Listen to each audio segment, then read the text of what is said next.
A year ago I bought this knife, the 0801 Ti or the 801 Ti as I've seen it on certain forums from Zero Tolerance. So this knife, everybody knows that it costs about $200, right? So I kind of have a little bit of buyer's remorse right now, just kind of thinking about it and something that happened yesterday.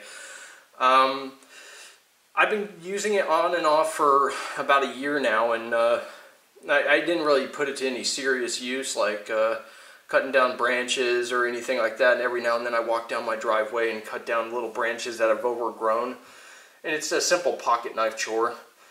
But yeah, I haven't really used it all that much. But kind of wanted to start off by explaining how I ended up buying this knife. Pretty simple. Those of us had the little inner knife collector wannabe inside us. Very fascinated by having different types of cutlery. We can justify it by, oh, well, maybe this one will do more things than the other one I have. And for this knife, I had some extra cash, so I was like, you know what? There's all these expensive knives out. You know, they got to be worth the money, right? And it's like, oh, it's made of S35VN, which is the big brother to S30V. S30V used to be the big metal to have in a lot of these high-end knives, but it's now more readily available. It's still a good steel, but it's still good metal, but or alloy, I guess you could say, but it's really not as good and unique as it used to be, right? So it's more readily available for companies to use. So S35VN, kind of the big brother of that, some people say, but depending on your usage, your mileage may vary. It may actually be worse, may actually be better, but anyways, the fact is that this thing, the TI in the name, titanium. This handle is titanium. I'm not sure what grade of titanium that is because if you look here, there really wasn't much machining done to this. I mean, you have the holes cut out and you have these little cuts right here and up here, you know, that's for texturing and stuff. And of course they machined out this area and gave it some texturing or whatever. It's pretty simple machining, and then of course the countersinking and stuff like that, countersunk areas. But titanium can be pretty hard to machine out. It can be pretty hard on the machining tools. So depending on the grade it is, obviously, but in general, yes, it is a little bit harder than like stainless steel, which this drop point stainless steel blade comes pretty sharp from the box, depending on what you're using it for. So, yeah, I mean, it cuts pretty easily from the box, but I'm not really a fan of the fact that they're using a titanium handle. They got a not so unique steel that's so amazing.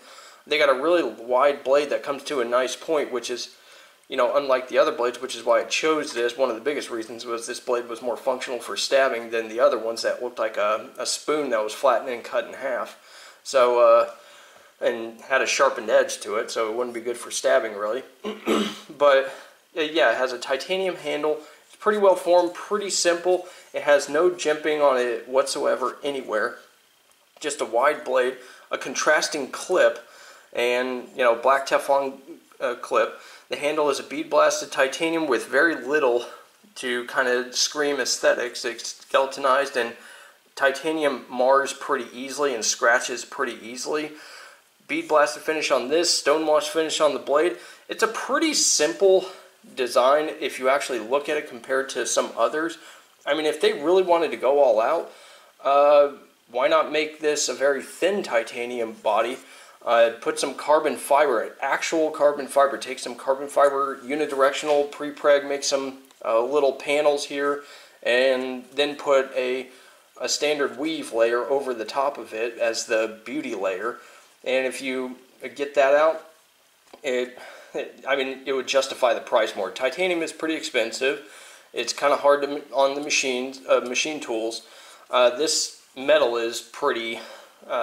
Can be pretty rough on machine tools as well, so it's a pretty good steel and all, but I do not feel that this was worth $200. So what could you do with $200? Well, for me, I could buy a case of 9mm ammo. I could buy, you know, several knives for this price. I could buy, well, I could make a dent in my bills. I could go on a road trip.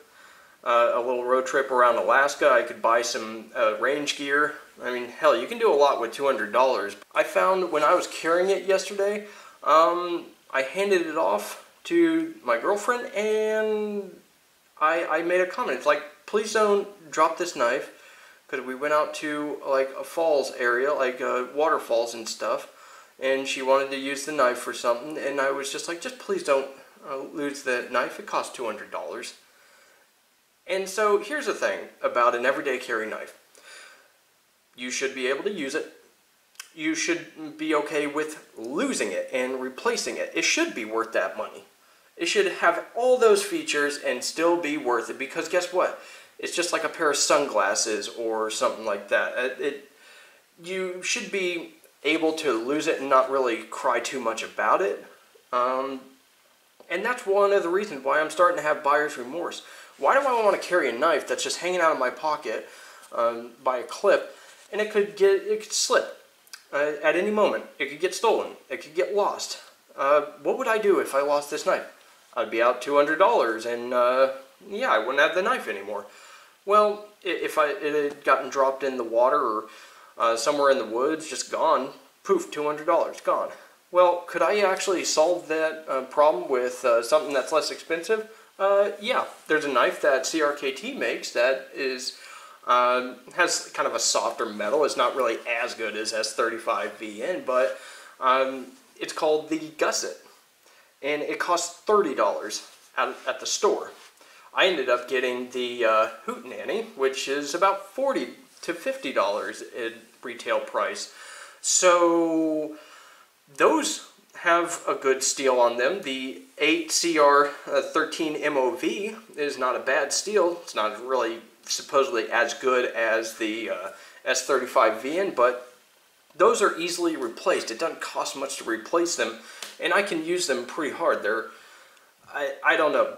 Personally, I think that this knife I think it costs more than it really should. But, you know, everybody is going to have to be their own judge in this circumstance. Some people just like having the zero tolerance knives. I can get a good smooth bearing system.